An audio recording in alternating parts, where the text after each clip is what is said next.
Binueltahan ni House Majority Leader Sandro Marcos ang kanyang tiyahin na si Senadora Amy Marcos, matapos nitong ulitin ang umano'y walang basehang paratang laban kay Pangulong Ferdinand Bongbong Marcos Jr., First Lady Liza Araneta Marcos, at sa unang pagkakataon kanya mismo.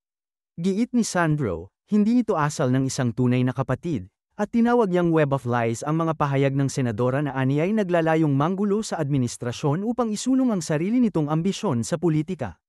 Ayon sa Majority Leader, masakit makita kung paanong bumaba ang kanyang tiyahin sa ganitong antas, at kinundina niya ang umano'y iresponsableng paratang na nagdudulot lang ng destabilisasyon. Sinabi rin ni Sandro na matagal niyang iginagalang ang senadora dahil sa papel nito sa kanyang unang taon sa serbisyo publiko, kaya ito ang una at huling beses na magsasalita siya tungkol sa issue. Aniya, maging ang kanyang mga pinsang sina Borgie, Ilocos Norte Vice Gov, Matthew Marcos Manutak, at Attorney Michael Marcos Kian ay makakapagpatunay na walang katotohanan ang mga insinuasyon laban sa kanya. Binigyang diin ng mambabatas na masakit ang sinasabing pagtataksil sa pamilya, lalo't na pagkasunduan umano nilang hindi papayag ang madamay ang susunod na henerasyon sa sigalot ng kanilang mga magulang. Nanawagan si Sandro Marcos sa publiko na manatili sa katotohanan at huwag magpapadala sa mga kwentong idinisenyo para guluhin ang pamahalaan. Giit ng House Leader panahon na para magtulungan hindi para magpalaganap ng gulo at destabilisasyon. Sa panig naman ni House Deputy Speaker Ronaldo Puno kanyang inihayag na hindi magugustuhan ni Majority Leader Sandro Marcos ang naging banat sa kanyang ama. Mr. President, habang tayo po ay nababahala nga po sa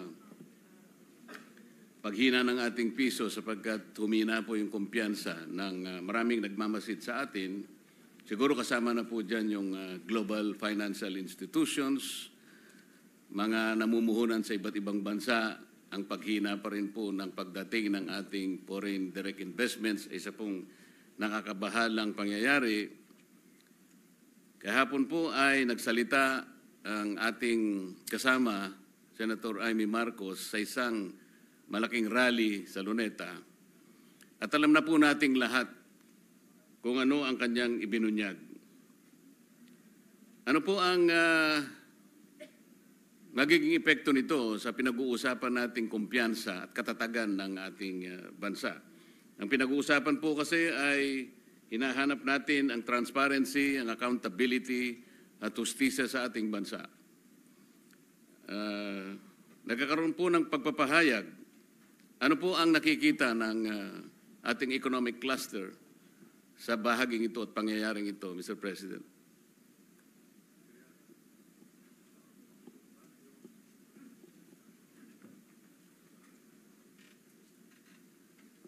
I think ang issue ho dito ay yung accountability at yung mga taong hustisya, no? Justice, accountability at yung mga taong dapat managot. Kaya ho, importante yung actions ng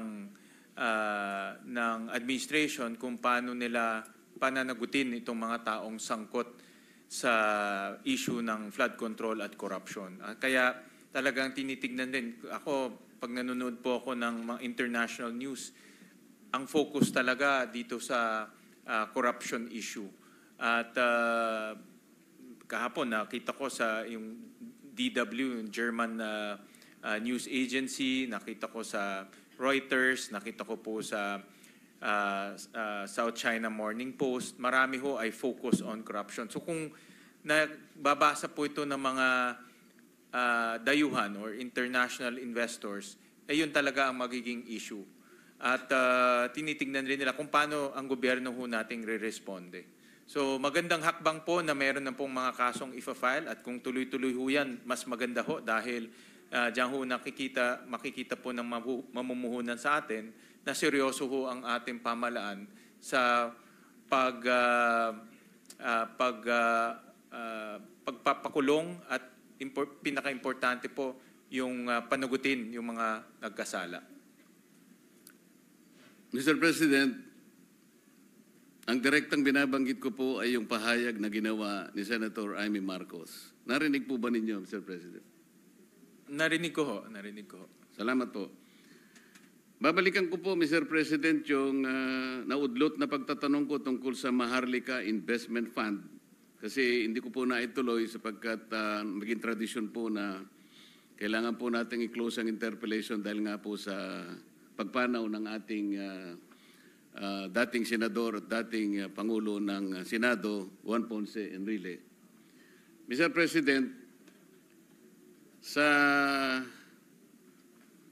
Republic Act 11954, ito nga po yung Maharlika Investment Fund. Sa Section 52 po ay sinasabi na there shall be created a Maharlika Investment Fund Joint Congressional Oversight Committee, MIFJCOC, to oversee, monitor, and evaluate the implementation of RA number 11954. Meron na po ba tayong MIFJCOC, Mr. President? Meron na ho, na constitute na po. Meron na po ba tayong naging ulat, Mr. President, considering na ito pong MIF ay atin pong napagtibay 2 taon na ang nakararaan?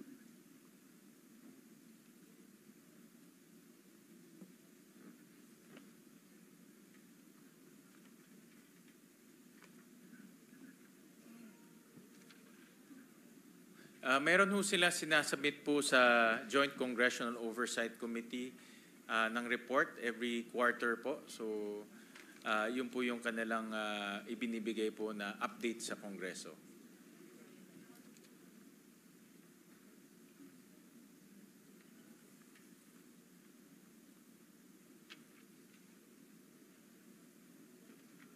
Meron na po tayong kaalaman kaya doon sa kinalabasan o outcome ng kanilang initial na investments po. Halimbawa, gusto po natin sigurong malaman din ng ating mga kababayan, ano na ba yung breakdown ng ating income o revenue na tinanggap mula sa MIC sa 3 investments po na kanilang pinuntahan. Halimbawa po yung 350 million stake sa Synergy Grid and Development Philippines Inc. Meron din pong investment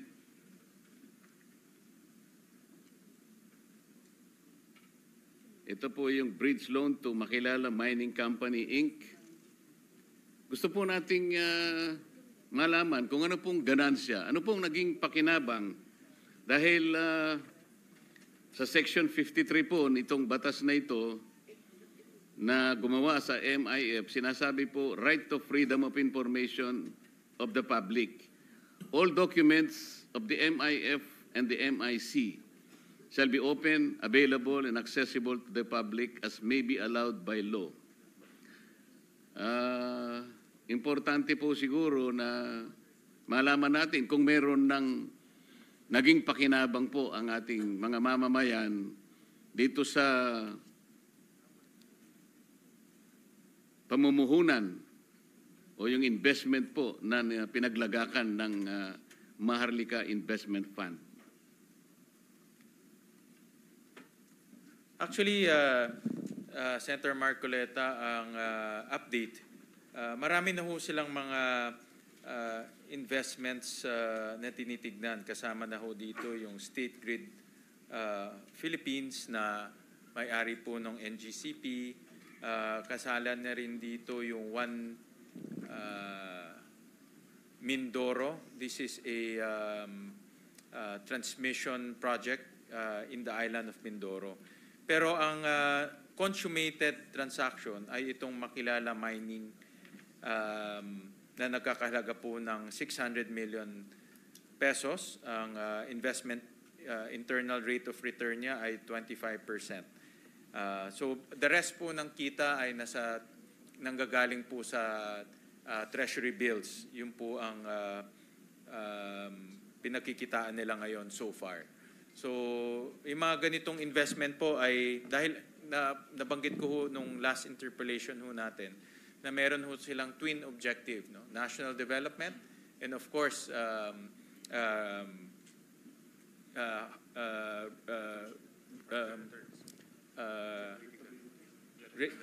generating the returns for, of course, for the Filipino people. So, yun po yung kanilang twin objectives.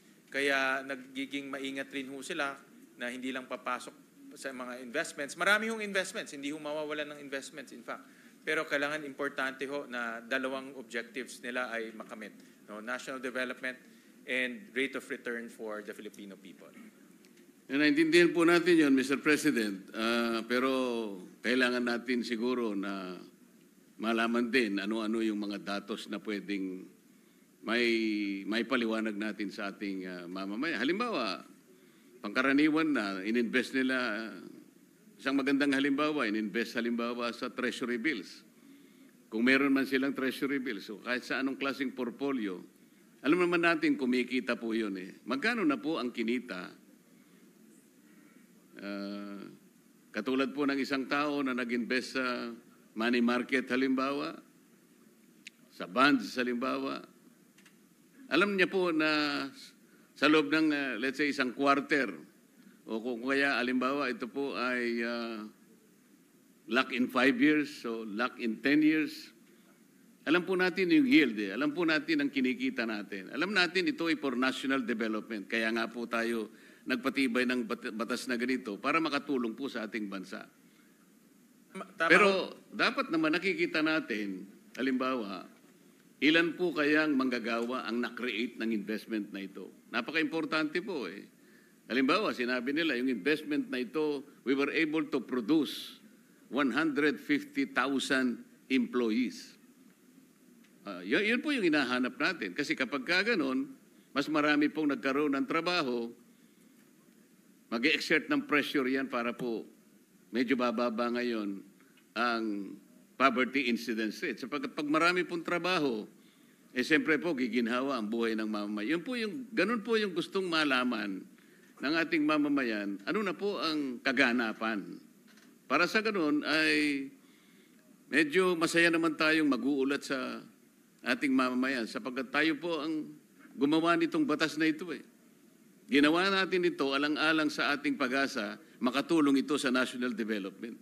Di ba maganda na maiulat natin sa kanila na yung ginawa nating batas ay nasuklian naman natin sila, Mr. President?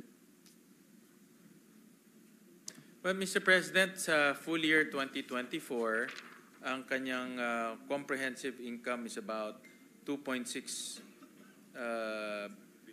billion pesos, Mr. President. 2.7 billion pesos to be exact. Ang kanyang revenue is about 2.7 billion ang comprehensive income niya, Mr. President. So yun po ang kinita. Pero ang kanyang main source ay interest income, Mr. President. So para sa akin, personally, hindi pa ho ito yung tunay na layunin ng Maharlika dahil ang layunin niya nga is ay national development and rate of return for the country, Mr. President. At siyempre, itong T-bills or national, itong treasury bills, pang sandali ang investment lang ho ito para kumita naman yung kanilang equity sa ngayon, Mr. President. So, sa totoo lang, wala pa ho silang konkretong mga investments na nagagawa na masasabi natin may contribution sa national development. Pero kumita naman ho sila, in short.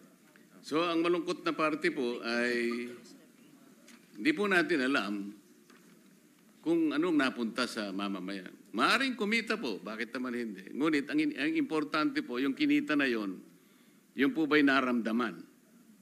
Kasi po, kung halimbawa, ang ulat natin, kumita tayo, pero hindi naman po naramdaman ng mga taong naghihintay po kung bakit natin ginawa ang batas na ito, hindi po sila magiging masaya sapagkat hindi tayo nagiging transparent sa kanila. Yun lang po yung gusto po nating ipaintindi at gustong bigyan ng punto, Mr. President, para sa ganun yung tao ay nakakasunod po sa ating ginagawa. Kahit sabihin natin ganito po ang porsyentong kinita sa money market o kaya sa ganito, hindi po nila kayang intindihin yun. Hindi po nila huwag po nating asahan na yun po ay magiging katanggap-tanggap sa kanila dahil hindi po nila mauunawaan dahil hindi po nakapagbigay ng anumang benepisyo para sa kanilang pang-araw-araw na kalagayan, Mr. President? Mr. President, dalawang bagay. No? Tingin ko hindi pa po sila full blast na ginagawa po yung kanilang investment activities. Kasi kung titignan ho natin, isa lang po yung kanilang pinusukan na investments. No? Ito po yung Makilala Mining. At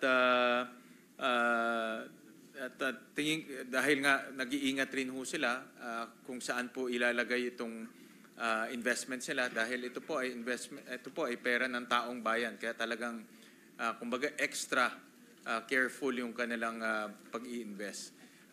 Ngunit kumita pa rin sila ng 2.7 billion at nag-declare ho sila ng dividends na 1.4 billion pesos. So itong 1.4 billion pesos, nagamit naman ho natin to sa ibang mga pagawain ho natin at pangangailangan. Pero tama ho kayo, Senator Marcoleta, na importante na magkaroon ho tayo ng regular na update galing po sa Maharlika Investment Fund at itong pag-uusap natin ngayon, itong debate ho natin ngayon ay naririnig ho nila at para ho malaman nila na tinitignan din ho natin yung kanilang operasyon dahil gusto rin ho natin makita na yung objectives ng Maharlika ay makamit ho natin. Salamat po, Mr. President. Total bagong gawa na po itong Joint Congressional Oversight Committee na binabanggit nyo, Tama ho, Mr. gawa na ho President. yun. Paano po ba maging membro rito, Mr. President?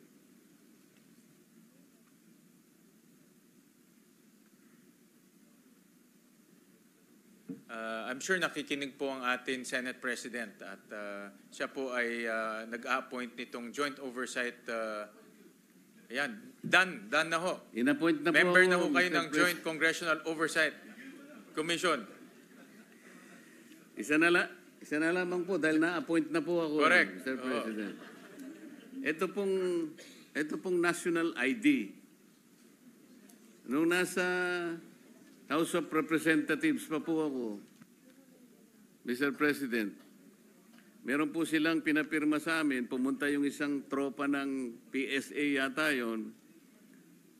Nag-accomplish po kami ng isang formularyo at kami po ay nagbigay din ng mga larawan yata yun. Siguro po di po ako nagkakamali, mga 4 na taon na pong nakaraan.